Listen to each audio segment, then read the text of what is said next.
should be looking out for these individuals, right?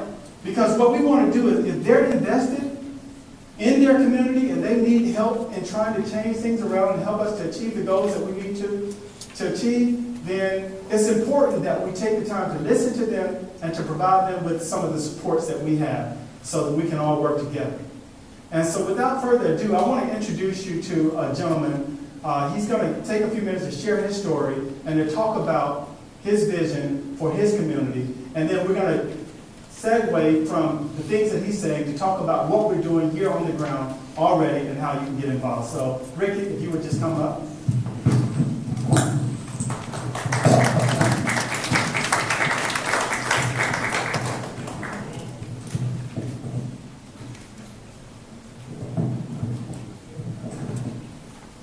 Good evening, ladies and gentlemen. I want you to know that I consider it a great honor and a privilege to be before you all today as a representative of the Tamron community. Most of you know about the Tamron community, that it's an area notorious for poverty, drug abuse, and violent crimes. It's a community where the young men are more likely to face imprisonment than to finish high school. A community where black-on-black crimes are all too accepted and common. See, the Tamron community isn't just any community to me. It's the community I was born and raised in. See, I was raised by my grandmother in the Dunbar Village housing projects because my mother was addicted to crack cocaine and my father had abandoned me. My grandmother had 7 children. 7 out of 7 of her children struggled with poverty and drug addiction. That's all of my uncles and aunts. My mother had 4 boys. I'm the third of 4 boys. Both my older brothers dropped out of high school to pursue the street life, a life of selling drugs, and a life that ultimately ends in hopelessness. When I was growing up, if I could use one word to describe my childhood, that one word would be hopeless. I didn't have any role models, any uncles that owned a corner store, anybody that was college educated that would show me the way. My options were few. And for me growing up in my community, it was an expectation that if your brother sold dope, you know what you could expect to do when you're old enough to drop out of school?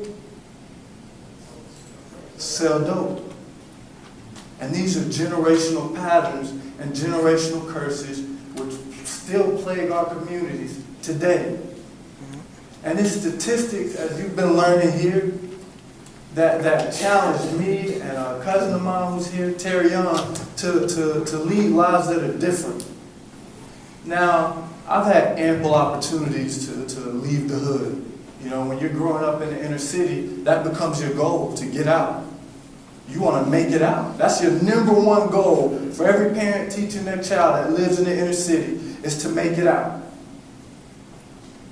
But the strategy that my cousin and co-laborer developed was why go when we can stay and build. My community, when you look on those corners and you see drug dealers, and you see crack addicts, and you see hopelessness, I see my older brothers. I see my mom. See, when I was growing up, I never thought that I would excel in school. I was labeled as emotionally handicapped, and I had a slow learning disability. My grandma was an alcoholic, and living with my grandmother was like living with Dr. Jekyll and Mr. Hyde. It's as if 2 weeks out of a month, I had a loving, supportive grandmother, and the other 2 months, I was neglected and abused in every way imaginable. See, there's a saying that says that hurt people hurt people. As I got older, I began to surround myself with people who were like me, people who were hurting, people who were damaged, and people who wanted to rebel. And that's why I met my cousin Terry Young. Roosevelt Middle School, We get in fights almost every day after school, every day after school. That's where the whole gang mentality really started for me. Being a part of a group. I wasn't wanted at home. My mom didn't want me. My dad didn't want me. And when my grandma drank, she made it clear that she didn't want me. So my friends, which became my clique, became my family. And the way we normally want to please our parents, pleasing them became the main focus of my life.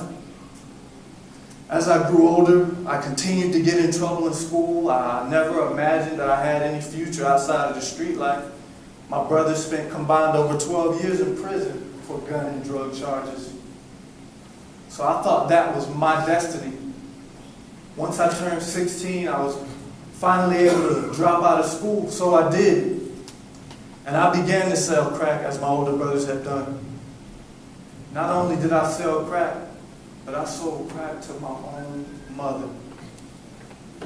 I had saw my older brother do it a few years earlier. And his reasoning for it was, I'd rather you keep the money in the house than to spend it out there in the streets. That stuck with me. And I became a part of the systematic destruction of my own family. My own family. I was a part of it. I didn't know. My life began to make a dramatic transformation when I encountered a group of people. And it doesn't even matter who that group of people was. But a group of people began to see something in me and believe in me when I didn't even believe in myself. All I believed was the self-fulfilling prophecies, the scripts that was in my head. I'm going to follow in my brother's footsteps. That's the only thing. And you know there's only two routes to that. It's imprisonment or death. But these people came and they believed in me when I didn't believe in myself. I eventually started studying again. I obtained my GED. I went to EMT school to become an emergency medical technician. And it was sometime after my time in EMT school where I guess I matured and I began to look at my community and I questioned, why do things have to be this way? Why do families have to continue to be sacrificed and destroyed through drugs, through poverty, through lack of direction? Why? And that's what drove me to lead a different life. It caused me and my cousin to ask ourselves, what can we do to be effective catalysts of transformation in our community? See, when I was growing up in the Tamron community, in the Dunbar Village housing projects, we didn't have role models that we can look to. There wasn't a drug dealer on this corner and a lawyer that stayed on this corner. It was only the dope boys. We listened to rap. So our solution, we call ourselves the Tamron representatives. And we consider ourselves community advocates and catalysts of transformation. See, we don't want to start an organization. We want to start a movement at the grassroots level where young men from inner cities across America who wants to rise up and take their community back can do so. We want to be the first. We may not even be the first, but we want to be the first in our community to do so.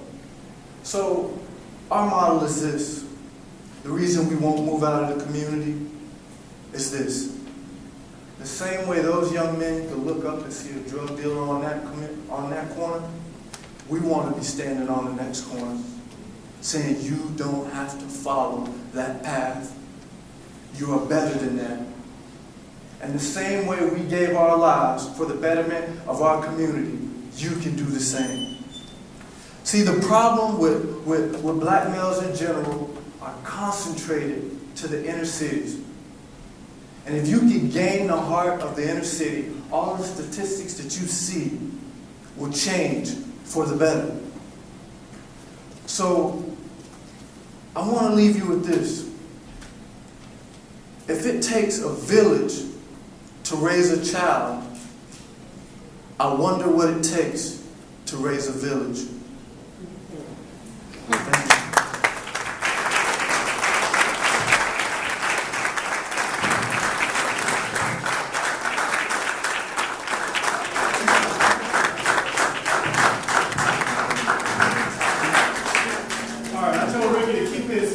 Mic on, because there may be some questions that you guys have that you want to ask him. So I want to give him some time to answer any questions from the audience before we dive into where we are with this initiative and how we're going to see the vision that I outlined earlier materialize. Before I take any questions, I always forget the good news. My mom has now been clean